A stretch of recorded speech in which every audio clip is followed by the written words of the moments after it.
مولاي صل وسلم دائما أبدا. بسم اللہ الرحمن الرحیم نحمده ونصلی علی رسولہ الکریم اما بعد. محترم سامعین، آج آپ حضرات کی توجہ ایک اہم مسئلے کی طرف میں کرنا چاہتا ہوں. جیسا کہ آپ حضرات کو معلوم ہے کہ قسطوں کا کاروبار آج کل چل رہا ہے. لوگ قسطوں کا کاروبار کر رہے ہیں، لیکن لا علمی کی وجہ سے اور نہ پوچھنے کی وجہ سے، ناواقفیت کی وجہ سے کچھ جو ہے نا ناجائز صورتیں جو ہے نا وہ اختیار کر لی ہیں، اور وہ بھی سمجھتے ہیں کہ شاید یہ قسطوں کا کاروبار اور ادھار اور نقد جیسے کاروبار ہوتا ہے یہ بھی وہی کاروبار ہے اور یہ جائز ہے، جبکہ وہ کاروبار جو ہے نا تھوڑی سی غلطی کی وجہ سے ناجائز ہو جاتا ہے، وہ معاملہ غلط ہو جاتا ہے اور وہ معاملہ فاسد ہو جاتا ہے. تو انہی صورتوں میں سے ایک صورت یہ ہے کہ ایک انسان وہ چینی خریدتا ہے، مثال کے طور پر چینی خریدتا ہے، یا مثال کے طور پر گندم خریدتا ہے.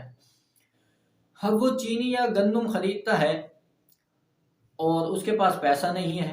اب وہ دوسرے بندے سے کہتا ہے کہ میں گندم خریدنا چاہتا ہوں یا چینی خریدنا چاہتا ہوں اور مجھے 5 بوریوں کی ضرورت ہے، تو آپ مجھے یہ خرید دیں، آپ یہ مجھے خرید کر دے دیں،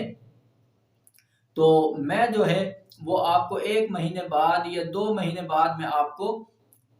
مطلب 30,000 کی بوریاں ملی ہیں، 20,000 کی ملی ہے، تو میں آپ کو 5,000 پروفٹ کے ساتھ میں آپ سے یہ چینی خرید لوں گا اور میں 1 مہینے بعد آپ کو اتنے پیسے دے دوں گا.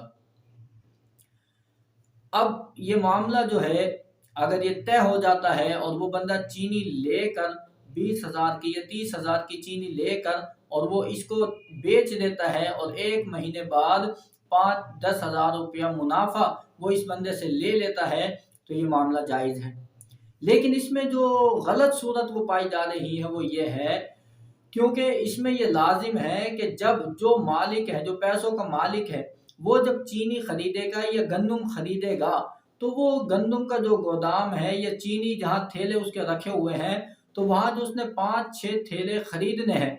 ان تھیلوں کو وہ دکان کے مالک کے تھیلوں سے اس کی جو باقی جو تھیلے ہیں، باقی جو اس کی بوریاں ہیں، ان سے علیحدہ کرنا، متعین کرنا اس کے لیے لازم تھا. مثال کے طور پر دکان والے کے پاس گیا اور اس سے 5 تھیلے خریدنے تھے، 5 تھیلے خریدنے تھے اور اس کی دکان پر 50 تھیلے رکھے ہوئے تھے. 50 تھیلوں میں سے 5 تھیلے اس نے خریدنے ہیں. تو لوگ یہ کرتے ہیں کہ بس اس سے پرچی لکھوا لیتے ہیں کہ مجھے پرچی لکھ دو کہ 5 تھیلے میرے ہو گئے. وہ پرچی لکھ کر دے دیتا ہے اور وہ پھر جو پیسے والا ہے وہ چلا جاتا ہے اور کہتا ہے کہ میں یہ پرچی میں لے کر آؤں گا، یا کوئی بھی پرچی لے کر آئے آپ اس کو 5 تھیلے دے دینا. اب اس نے کیونکہ ابھی اپنے تھیلوں پر قبضہ نہیں کیا، تو جب تک اس نے قبضہ نہیں کیا تو یہ ان تھیلوں کا مالک نہیں ہوا، اور جب ان تھیلوں کا یہ مالک نہیں ہوا تو یہ آگے ان کو بیچ بھی نہیں سکتا. اب لوگ یہ کرتے ہیں، دکاندار کے پاس آئے اور اس سے جو ہے نا 5 تھیلوں کی پرچی بنوائی اور وہاں جا کر جو ہے نا اس بندے کو پرچی دے دیتے ہیں کہ فلاں دکان سے جا کر وہ تھیلے اٹھا لو اور جو ہے نا 1 مہینے بعد مجھے اتنے پیسے دے دینا. یہ معاملہ دوستو بالکل ناجائز ہے، یہ معاملہ جائز نہیں ہے، یہ معاملہ جائز نہیں ہے.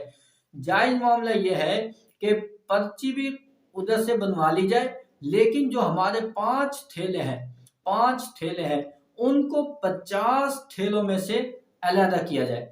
50 تھیلوں میں سے علیحدہ کیا جائے، اور علیحدہ کر کے، اور یا علیحدہ نہ بھی ہو تو اس کو متعین کر دیا جائے کہ یہ جو 5 تھیلے ہیں، یہ وہ نشان لگا دیجیے 5 تھیلے، 50 میں سے 5 تھیلے یہ میرے ہیں، میں ان کا مالک ہوں.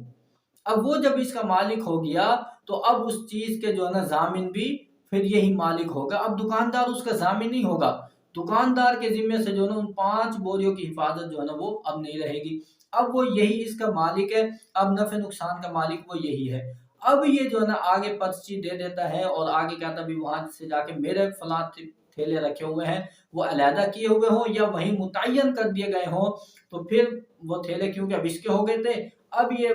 اپنے جو ہے نا مشتری کو، اپنے جو خریدار کو وہ بیچ سکتا ہے اور وہ یہ معاملہ جو ہے نا جائز ہوگا. تو 2 صورتیں ہیں کہ متعین کیا ہے چینی کے تھیلوں کو یہ متعین نہیں کیا. اگر متعین کر دیا ہے، علیحدہ کر دیا ہے، بھلے اسی دکان پر وہ پڑے رہیں، پھر ہی پرچی دے کر بھیج دے تو وہ پرچی لے کر چلا جائے دکاندار سے اور 5 تھیلے اٹھا کر لے آئے. اگر متعین نہیں کیے، علیحدہ نہیں کیے، تو اب اگر وہ صرف پرچی لکھوا کر لے گیا اور وہ بندہ آتا ہے اور وہ پرچی دکھا کر 5 تھیلے لے کر جاتا ہے، تو یہ گویا کہ وہ اس نے 5 تھیلے دکاندار سے خریدے ہیں، اس سے خریدے نہیں ہیں، تو یہ ان سے منافع بھی نہیں لے سکتا. تو یہ جو صورت آج کل پائی جا رہی ہے اور لوگ جو ہے اس طرح کی جو ہے غلط صورت اختیار کیے ہوئے ہیں اور جو ہے یہ معاملہ چل رہا ہے اور لوگ کرتے ہیں، جبکہ یہ معاملہ جائز نہیں ہے، یہ ناجائز ہے. اس معاملے سے بچنا چاہیے. اللہ پاک عمل کی اور سمجھنے کی توفیق عطا فرمائے. مولاي صل وسلم دائما أبدا